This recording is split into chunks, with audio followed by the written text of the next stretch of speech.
Hello children, welcome to the geography class. The lesson that I am going to take today is lesson number 14, Manufacturing Industries in India, part 2, Mineral Based.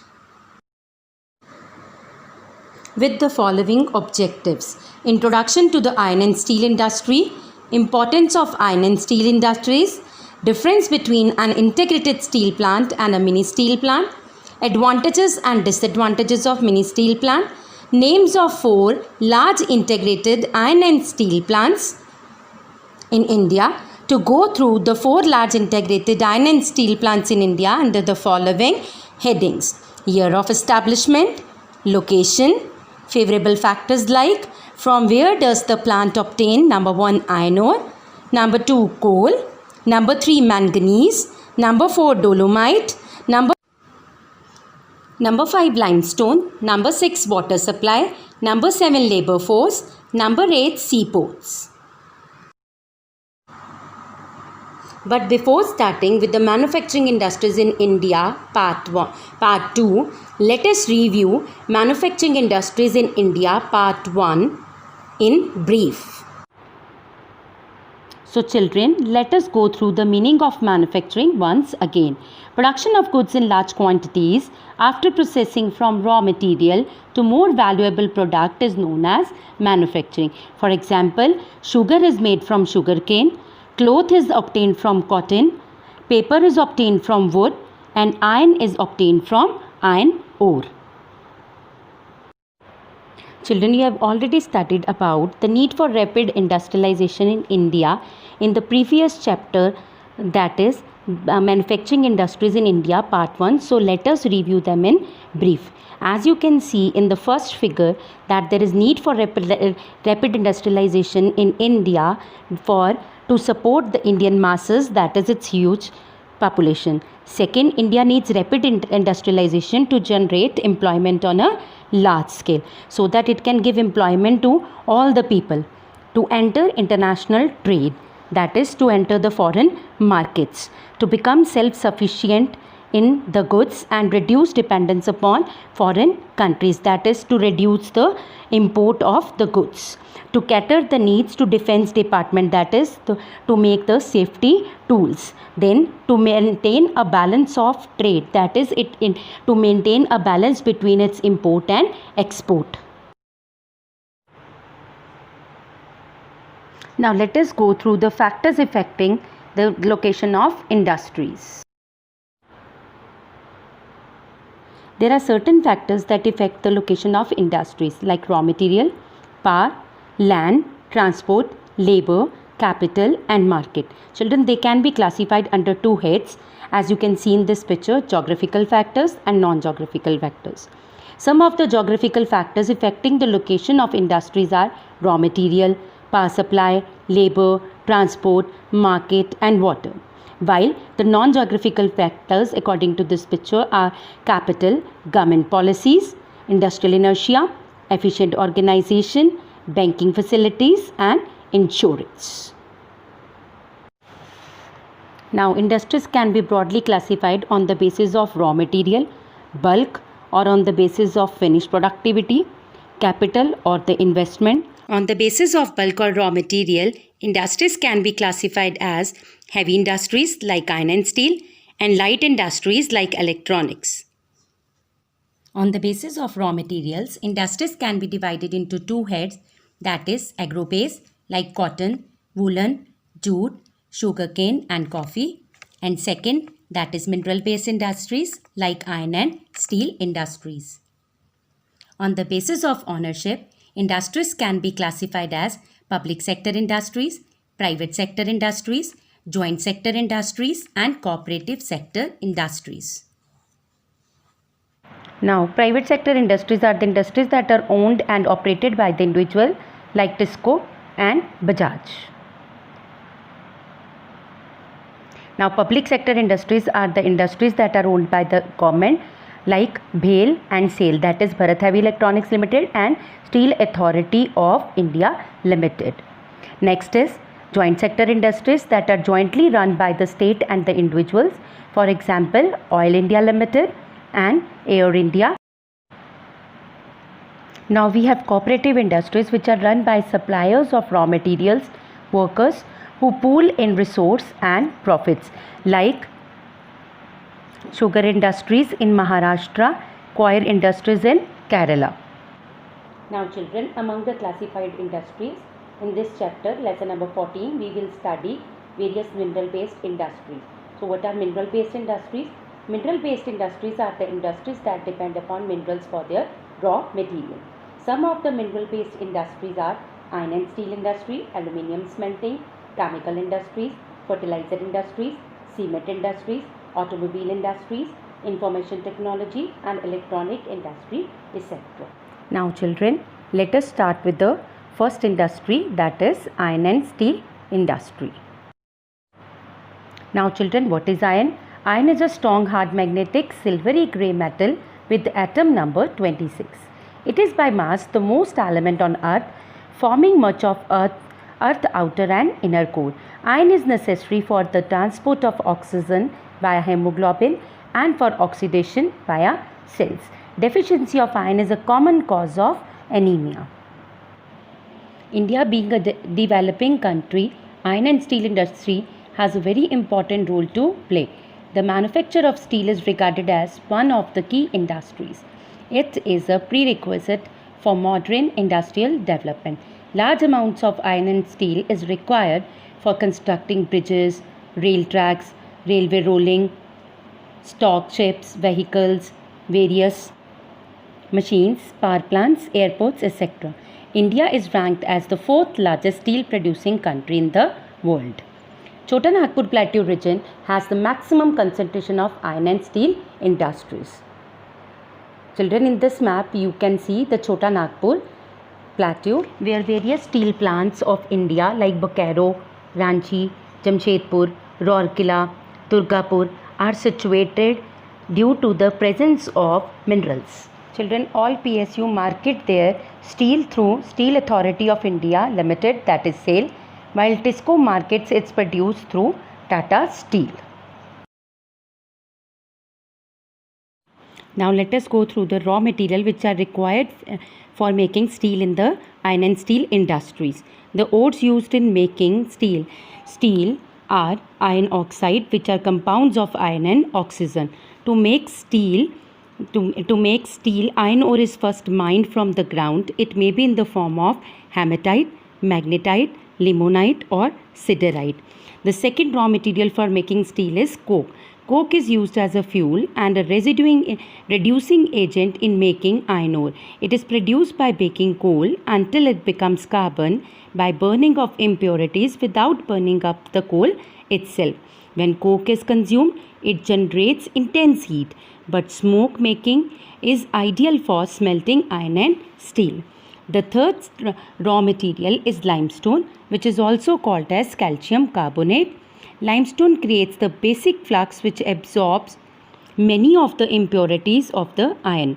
It basically acts as a purifier to climatic impurities like sulfur and phosphorus, because sulfur and phosphorus can have negative effect on the quality of iron and steel. Being the good quality of iron ore, it is known for its malleability and ductility. Now children, these are the images of the raw materials required for processing iron and steel in the iron and steel industries. Now children, we know the basic raw materials for making iron and steel. Now let us go through the process of making iron and steel. In the process of making iron and steel, the three raw materials, that is iron ore, coke and limestone, is put in the blast furnace where it undergoes smelting. The heat in the blast furnace converts the ore to the molten iron. The molten iron then comes from the bottom of the furnace into molds known as pigs, and it is allowed to solidify into pig iron. The pig iron is then refined by converting it into wrought iron or processing into steel by several methods. The output obtained is steel, which may be used by other industries as a raw material, and the other output is molten slag, which floats above the molten iron. Slag can be in various other places. Slag is basically a glass-like which is left over after a desired metal has been obtained from its raw ore. Slag is usually a mixture of silica, metal oxides and dioxides. You can zoom this picture and go through the processes of manufacture of steel. Now, before moving further, let us discuss various technical terms which will be covered under the iron and steel industry. First is basic industry. Basic industries are the industries that supply their products as raw material to other industries to produce the goods. They are also called as key industry. Iron and steel industry. Scrap iron is the waste iron or used articles made up of iron. Next is sponge iron. Sponge iron is a metallic product produced through direct reduction of iron ore in the solid state. Next, pig iron. Pig iron is a form of iron that is produced by melting iron ore along with charcoal and limestone under very high pressure. Next is integrated steel plant. Integrated steel plant is a steel plant in which all the three processes from melting of iron ore in the blast furnace to steel making is carried out, followed by the shaping of metal by rolling in is carried out under one complex. Now next is mini steel plant. Mini steel plant is a decentralized steel plant in which only one process of steel making is carried out under one complex. Now children, open your book on page number 257, Iron and Steel Industry. Iron and steel industry is the key element in the heavy industrial structure of a nation. It is often called as the basic industry. Basic industry is the industry that provides raw material to the other small industries and forms the backbone of the industrial economy, as most of the important industries such as automobile, locomotives, that is the power that runs an engine, shipbuilding, rail tracks, machine and tools, and manufacture of defense equipment, that is safety tools, etc., depend upon iron and steel industry. The production and consumption, that is use of iron and steel, is one of the most significant, that is important measures of the level of industrialization and economic growth of a country. Integrated steel plants are the steel plants where all the three processes from melting of iron ore in the blast furnace to steel making, followed by the shaping of the metal by rolling, is carried out under one complex, while mini steel plants are the steel plants where only one process of steel making is carried out under one roof. Integrated steel plants are the centralized units, while mini steel plants are decentralized units. They are primary steel plants, they are the secondary steel plants. Integrated steel plants needs a huge investment and a huge infrastructure, while mini steel plants, they can be set up at any convenient place. Integrated steel plants use basic raw materials, that is iron ore, for making steel, while mini steel plant use scrap iron and sponge iron, which are easily available. Integrated steel plant mainly produce steel, while mini steel plant produce all types of steel, that is alloy steel, mild steel, stainless steel and liquid steel. Integrated steel plants need heavy capital investment, while mini steel plants need less capital investment. They cause a lot of pollution as they use coal for smelting iron, while mini steel plants do not cause any pollution as they use electricity for smelting iron. There are 10 main integrated steel plants in India, like Tata Iron and Steel, while there are mainly 173 mini steel plants in India, for example SR Steel plants in India and Jindal India Limited. Difference between an integrated steel plant and a mini steel plant. An integrated steel plant is one where all the three processes from melting of iron ore in the blast furnace to steel making, followed by the shaping of metal by rolling, is carried out under one complex, that is under one roof. Children, I have already explained you this process in the previous slides. Mini steel plants are decentralized secondary units. They use electric arc and induction furnace. I have shown you its diagram in the previous slides for processing. They use scrap iron and sponge iron, which are easily available. Here, scrap iron is the waste iron or used articles made of iron. Now sponge iron. Sponge iron is a metallic product produced through direct reduction of iron ore in the solid state. So these are easily available and used as a raw material in the mini steel plant. They produce alloy steel, mild steel and stainless steel. I have already told you in the difference that all types of steel is produced in the mini steel plants. They also produce liquid steel which is turned into ingots. Mostly mini steel plants are located in the areas away from integrated plants to meet the local demand. There are 173 mini steel plants in the country and they are widely split. Now, advantages of mini steel plant. The government of India is planning to set up some more mini steel plant because they have several advantages. They use scrap iron which is easily available in the country and is comparatively cheap. They do not use heavy capital investment, that is they need a very little capital investment. They do not cause pollution. I have already told you that they use electricity for smelting iron and steel, that is why they do not cause any pollution. They produce special steel, mainly mild or alloy steel. They can be set up at any convenient place as they do not need huge infrastructure, that is they do not need a big space for being setting up. Now let us go through the disadvantages of mini steel plant. The only disadvantage of mini steel plant is that it is totally dependent on electric power as it uses the electricity for smelting the iron and ore in place of coal. Secondly, they consume more power per unit weight of steel produced than the integrated steel plant. This is because of consuming more power, they are costly. Some of the mini steel plants are located at Kanpur, Jaipur, Pune, Hyderabad, Ranchi, Delhi and Bhopal. Now, large integrated steel plants in India. Now, major iron and steel plants in India are as follows: Tata Steel Company, private sector plant; Bhilai Steel Plant, first public sector plant set up in technical collaboration, that is to sum up with somebody or to collaborate with the USSR. Rourkela Steel Plant set up in collaboration with Germany, West Germany, now Germany. Visakhapatnam Steel Plant. Now we will study these steel plants in detail. Tata Iron and Steel is the oldest and the largest iron and steel industry of India. The company changed its name in Tata Steel from Tisco in 2005. Now let us study it in detail. Tata Iron and Steel Industry is located at Jamshedpur, Jharkhand on the bank of river Subarnekha. Now let us see from where does the plant gets its raw material. First is iron ore. Tata Iron and Steel Industry get its iron ore from Noah Mandi mines in the Singhbhum and Guru Mehsani mines in Mayurbanj. Plant gets its coal from Jharia coal fields in Raniganj.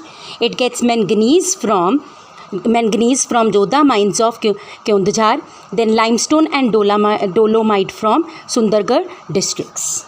Now additional information: the plant gets its water supply from river Subranekha, cheap labor from Bihar, Jharkhand and Odisha, and the railway service is available to it from Kolkata, Mumbai and Chennai. Now let us go through some facts about Tata Iron and Steel. Tata Steel is the world's 6th largest steel company. It is an existing annual crude steel capacity of 28 million tons.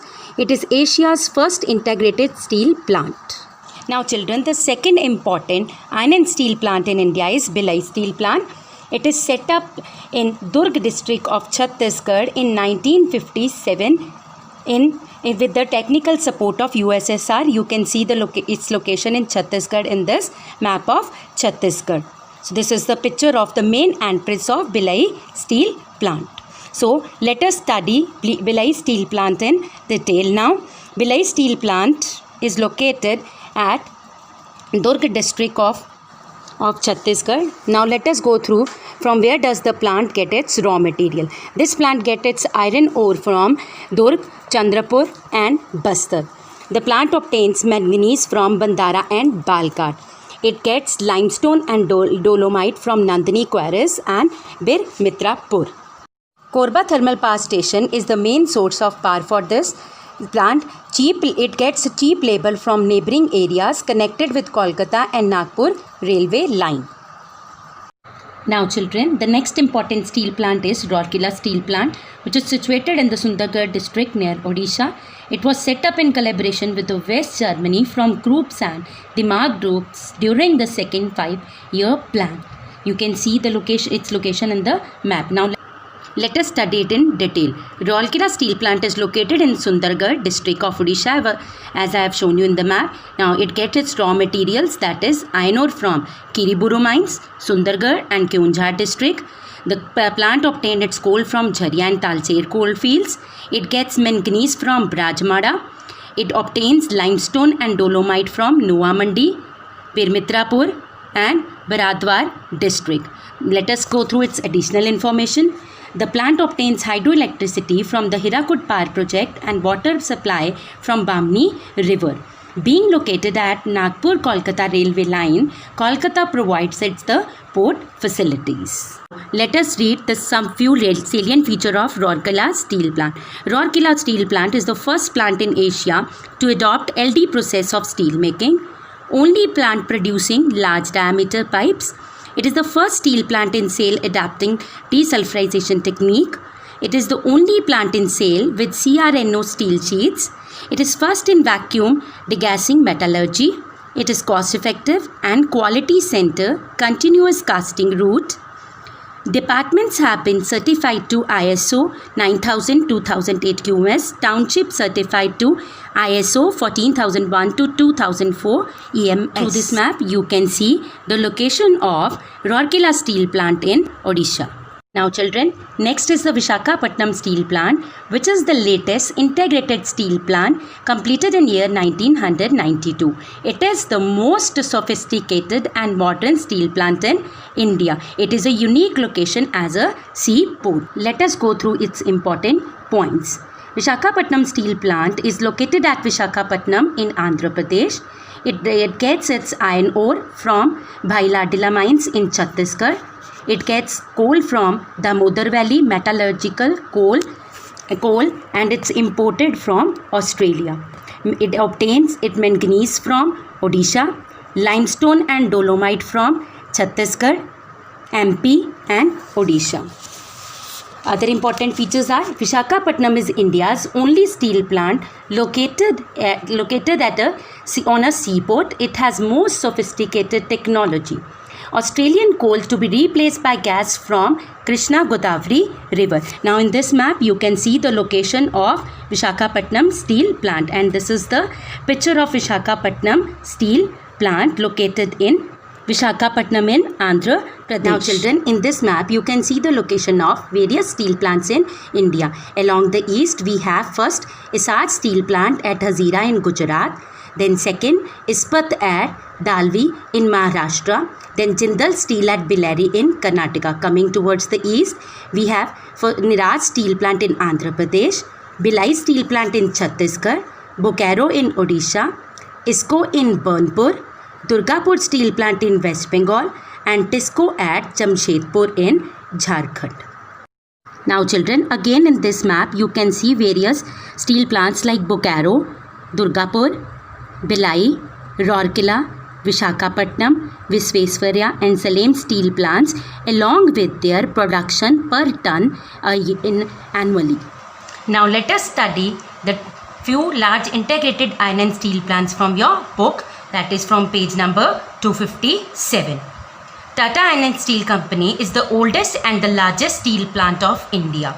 The company changed its name to Tata Steel from TISCO in 2005. So the new name of Tata Steel Plant is TISCO. It is a private sector enterprise. That is, it is owned by a group of individuals. It was established in 1907. So children, this is your first point, year of establishment, that is 1907. And it was set up by Jamshedji Tata at Sakchi district in Singhbhum district of Jharkhand. This is your location of Tata Steel Plant, that is, it is located at Sakchi in Singhbhum district of Jharkhand. Later on, it was named as Jamshedpur after Jamshedji Tata, who is the founder of Tata Steel Company. It started its production in 1911. 1911. That is, it started making iron and steel in year 1911. The steel plant produces pig iron, soft iron, cast iron and alloy steel, flat steel products, long steel products, wire products and planes. So children, these are the products which are made in Tata Steel Plant. They also produce chemicals, locomotive parts, that is the part that run the engines, agriculture equipment, that is tools, machinery, tin plate and cables. Now let us go through various favorable factors that makes its location suitable. Now first is high grade hematite iron ore available from Noah Mandi mines of Singhbhum in Jharkhand and Mayurbhanj in Odisha.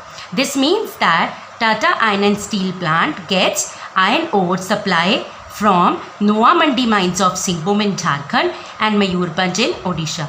So children, here is your first point, that if a first favorable factor, put heading, that is iron ore. Second is it obtains coal from Jharia coal fields. This is your number 2. The plant gets coal from Jharia coal fields, which are the largest coal fields in India. Now next is it gets manganese from Keonjhar district in Odisha. This is your number 3rd. Number 4th is dolomite and limestone and fire clay. This plant obtains dolomite, limestone and fire clay used as flux material from Sundargarh in Odisha and Singhbhum in Jharkhand. Now next, 5th point is water supply. The plant gets its water supply from river Subranekha. So river Subranekha provides water for cooling purpose along with the water supply for storage dam at Khadgari.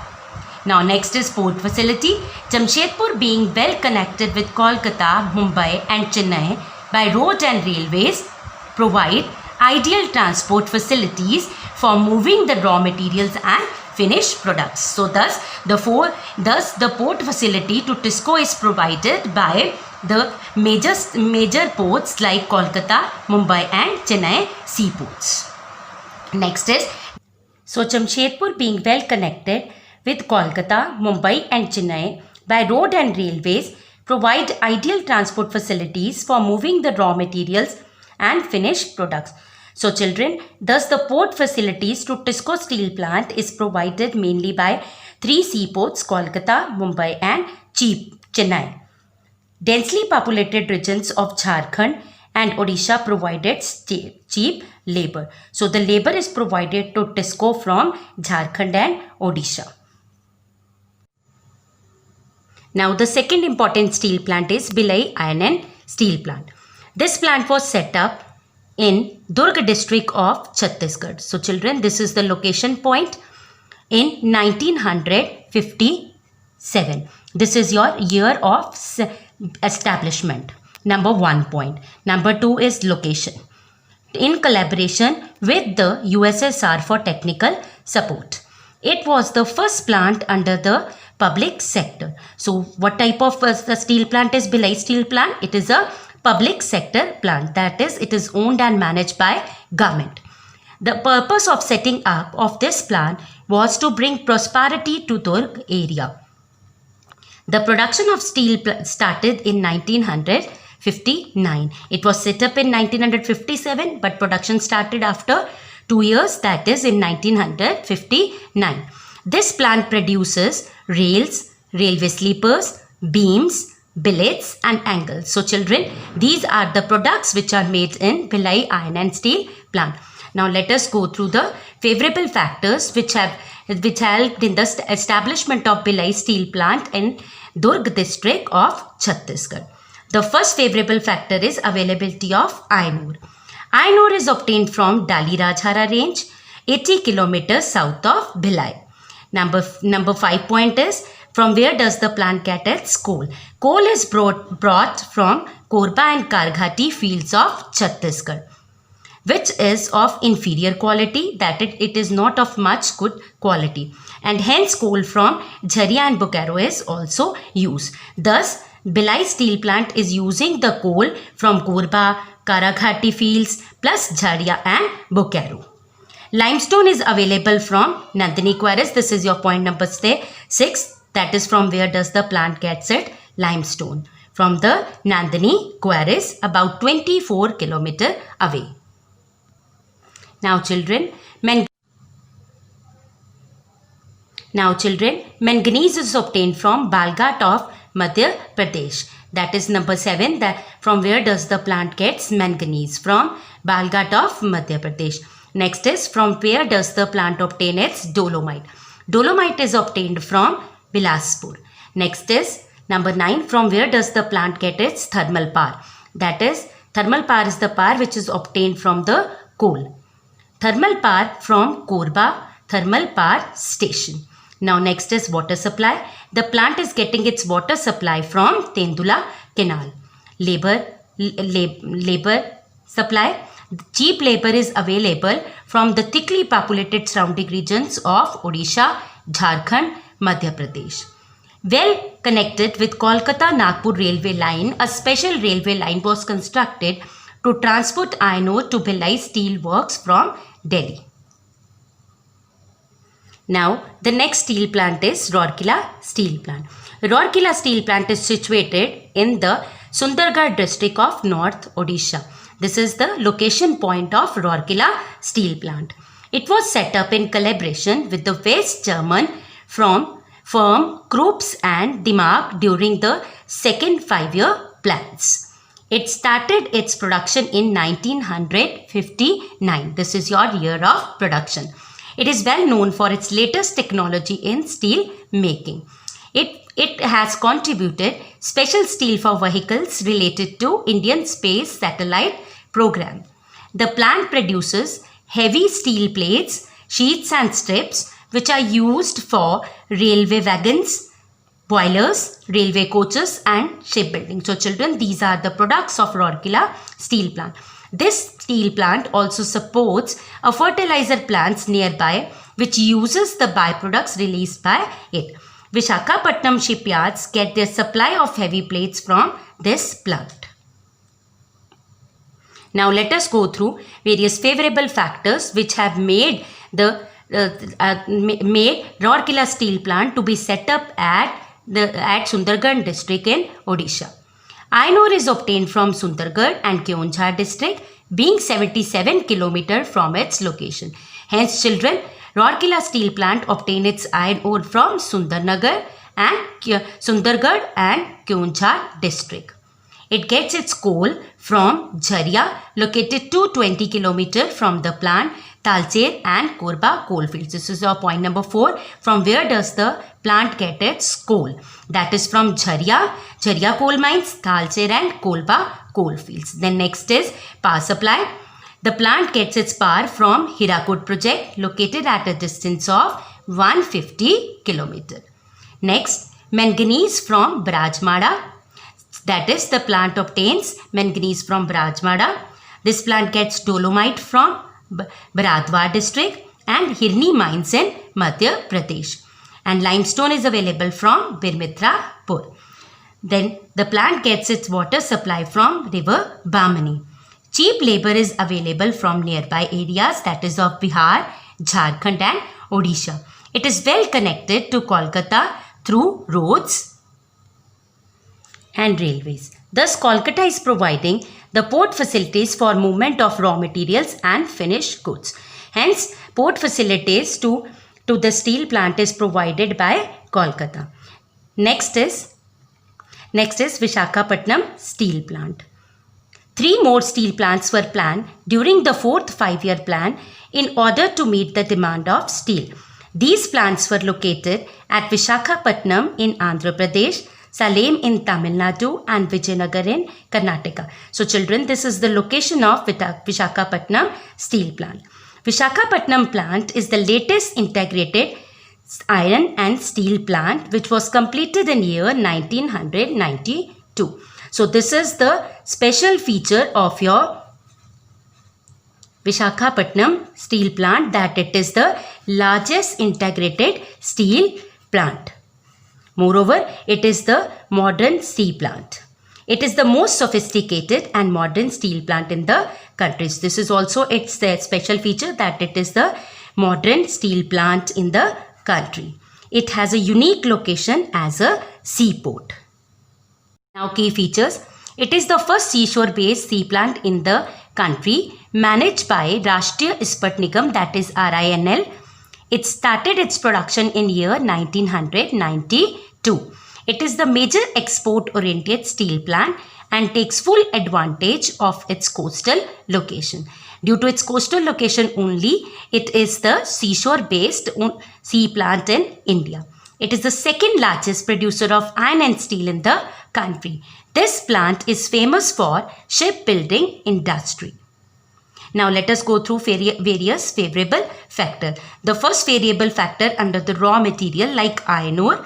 Iron ore is obtained by Ladila mines at Chhattisgarh. So children, the plant obtained its iron ore by Ladila mines in Chhattisgarh. Second, the plant obtains the coking coal from Poki and Bhalore coal mines in Jharkhand. Next is, the plant obtains limestone from Jagyapet in Andhra Pradesh and dolomite, number 4, dolomite from Birmitrapur in Odisha and Khammam in Andhra Pradesh. So these are the various favorable factors which makes the possibility of setting up the Visakhapatnam steel plant in Visakhapatnam. It is to be noted that Visakhapatnam is also famous for its largest shipyard in India. So, where is largest shipyard in India located? At Visakhapatnam. It has already built and delivered 102 vessels, that is ships. Now, let us read the problems of iron and steel industry. The first problem is capital investment, that is the amount of money which needs to be invested for setting up the steel plant. A large-scale industry like iron and steel needs huge capital investment, that is it needs a large sum of money to set up a steel plant. It is difficult for a developing country like India. Second is foreign trade.